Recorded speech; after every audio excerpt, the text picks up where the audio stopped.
last 8 months. She is one fantastic woman who, she's got such an incredible story, and I hope that you will enjoy it. It's a privilege and an honor for me to introduce you to Kathleen Sullivan.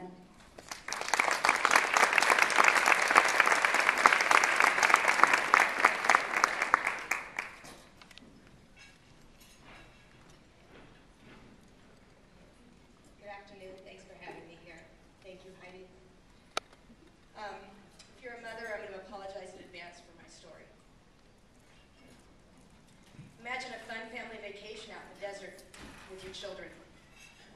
Your 5-year-old comes down with an ear infection. So you find an urgent care because you think, let's just go get some antibiotics. Everything's fine, right?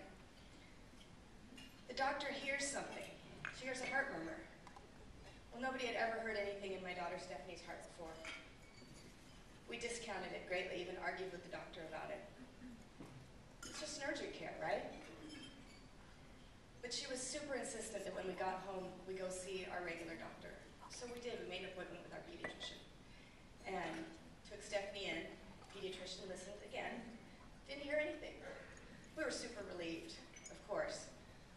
But the insistence of that urgent care doctor kept coming back to us. And so we asked for a referral to the cardiologist. Well, it turned out that God was whispering in our ears that day. 6 weeks later, because of course we were not in any hurry. It was just an urgent care doctor, right? 6 weeks later, on the day of the appointment, in the waiting room, we were more concerned with talking about what we were going to have for dinner than the results of the appointment. When we were in for the echocardiogram, the man running the machine was incredibly passionate about his work. He was telling us all about the machine, telling us what he was seeing, extremely talkative. But about halfway through, he stopped talking. He just started typing and taking measurements, and stopped talking to us completely. My breathing changed then, my heart started to pound. And we would ask him, what do you see, what do you see? Because before, he'd been so talkative. He just kept saying, the doctor will talk to you. The doctor will come talk to you when I'm finished. It was a moment I still have a hard time reliving just how quickly his demeanor changed with us. So when the doctor did come in, we were still hoping the urgent care doctor was wrong. But the cardiologist came in and he said, would your older daughter like to take your little one out to the playroom so that we can talk? That was the moment when my life changed forever. Because of course the doctors always will talk in front of your kids, right? Not this time.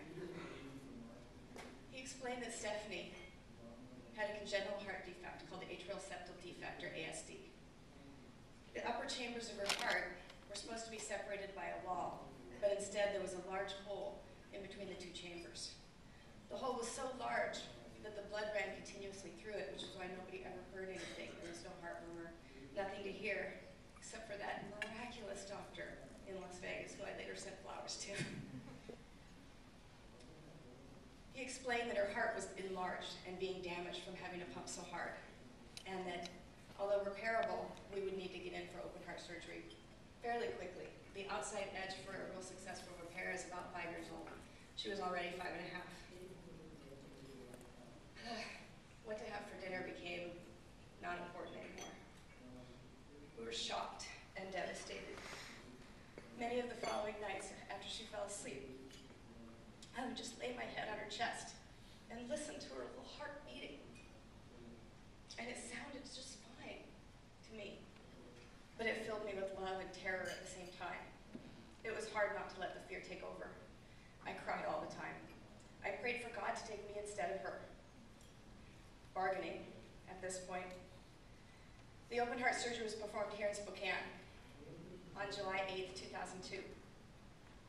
When they wheeled her away, she looked so small in that big bed. She was clutching her little stuffed animal, and she was singing the Star-Spangled Banner, which was her favorite song. She was gone forever. She was gone for such a long time. When they called out to the waiting room and told us that she was on the bypass machine, I came apart. Everything that made my daughter alive was on hold. It was being run by machines. I felt like she was already gone.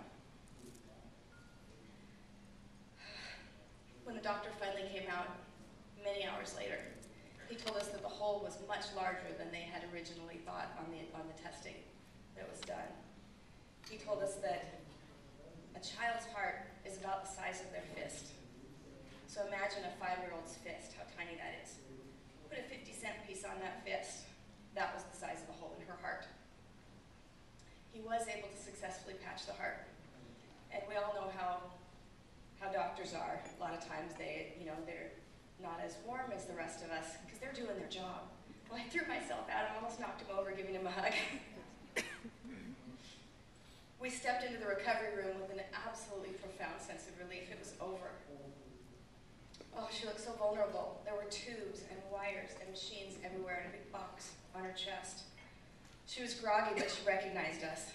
So we were on each side of her, talking to her. She was starting to make noise and talk to us when all of a sudden her eyes rolled back in her head and every alarm in the room went off. She had stopped breathing. Doctors and nurses were racing in the door, shouting instructions at each other. Somebody dragged us out of the room. No mother should ever watch her child die. And one of the reasons you guys are here today is to stop that. They took us away to the quiet room.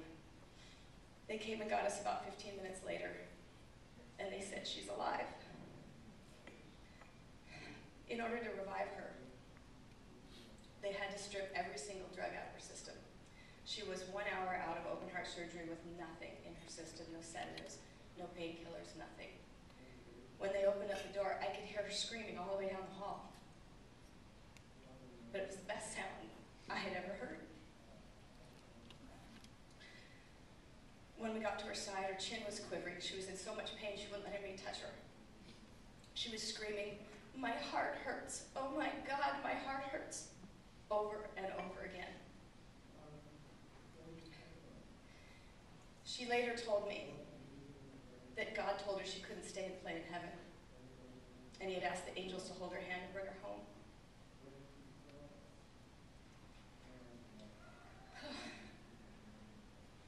It's been 10 years now. She has passed every single heart checkup with flying colors. She grew 6 inches in the first year after the surgery. There she is, our little angel. She's a normal, healthy girl at 16 years old, with a giant badge of courage stretching across her chest. When she was about the age of 11, her body grew to the size to fit her enlarged heart, and then they started to grow together. God is miraculous. I have to keep reminding myself that had they not found the defect, she would not have lived past the age of 9. If not for the research, training, and funding of the American Heart Association, that doctor in Las Vegas would never have known what to listen for. We wouldn't have echocardiograms to diagnose these things and know what to do. We can see inside the heart from the outside with those. And the surgeon would not have had the training and the knowledge on how to repair it. And I wouldn't have my baby. I'm profoundly grateful for all of those people and all of these organizations that have given my life back to me via her.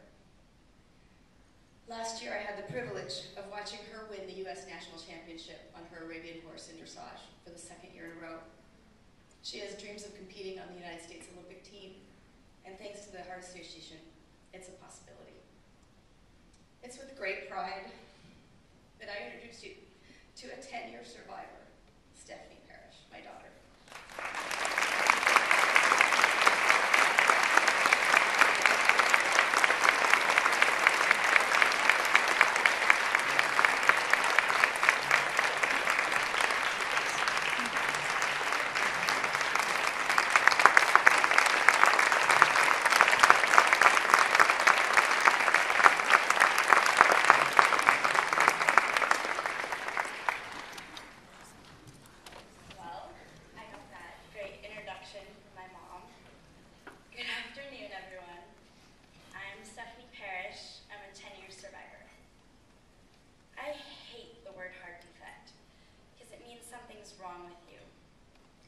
I like to use the word challenge instead, because it gives you something to work and strive for. I had open heart surgery when I was 5 years old. For years, I chose to hide my scar, embarrassed when my friends or other people would see it and ask about it. Now, I choose to wear it proudly. It's a badge of honor and courage. And it's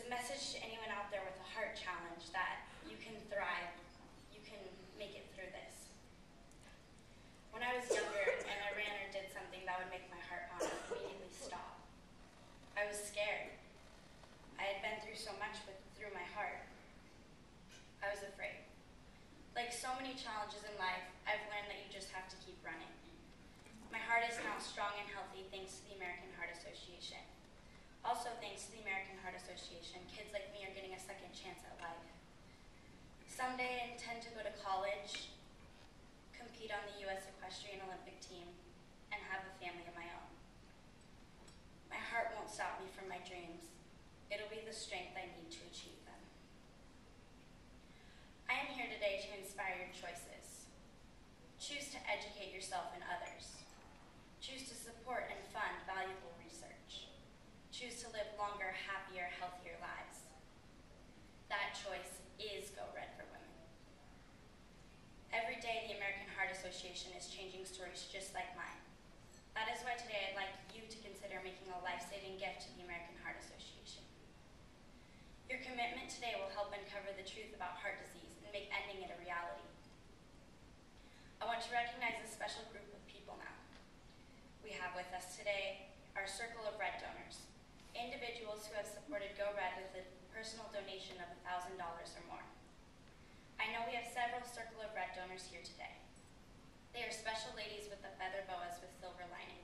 Would you all please stand and be recognized for your support?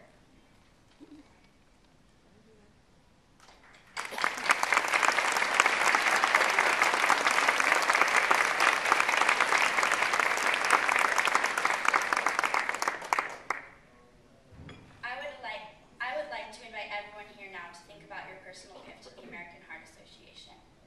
We would love to welcome more women and men to the Circle of Red donor level today. I certainly understand that not everyone can give at the $1,000 level. But if everyone here today gave $125, we would raise an amazing $60,000 to fight against heart disease in women. Would each of you please take one of these cards and a pen, which are placed on your table.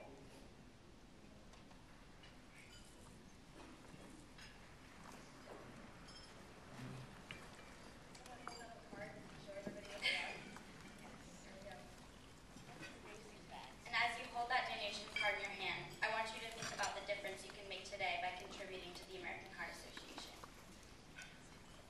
I urge you to consider making a $125 donation. Your donation of any amount will help us fund more research and spread more awareness. However, when you donate $125 or more, you will also be invited to join me for the VIP reception, book signing, and photo opportunity immediately following the luncheon. Please take a few minutes to complete your card as my mom and I complete ours. Everyone who donates to the Go Red for Women will receive a fabulous red feather boa. Our volunteers will come through and pick up your card and give you a boa. I want to see everyone in here wearing a boa. Thank you.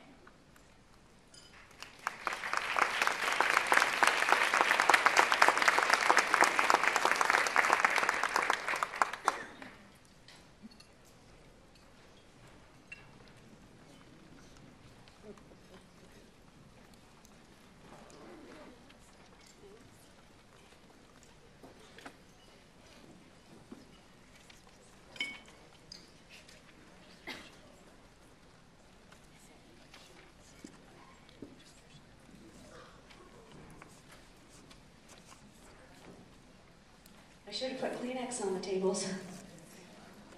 So when you make your donation, and if you hold it up in the air, we have the Alpha Phi sorority. They are actually, the American Heart Association is their philanthropy group. They will be happy to give you a red feather boa. And we also have the Spokane Lilac Princess Court, who will be happy to take the donation and give you a red feather boa.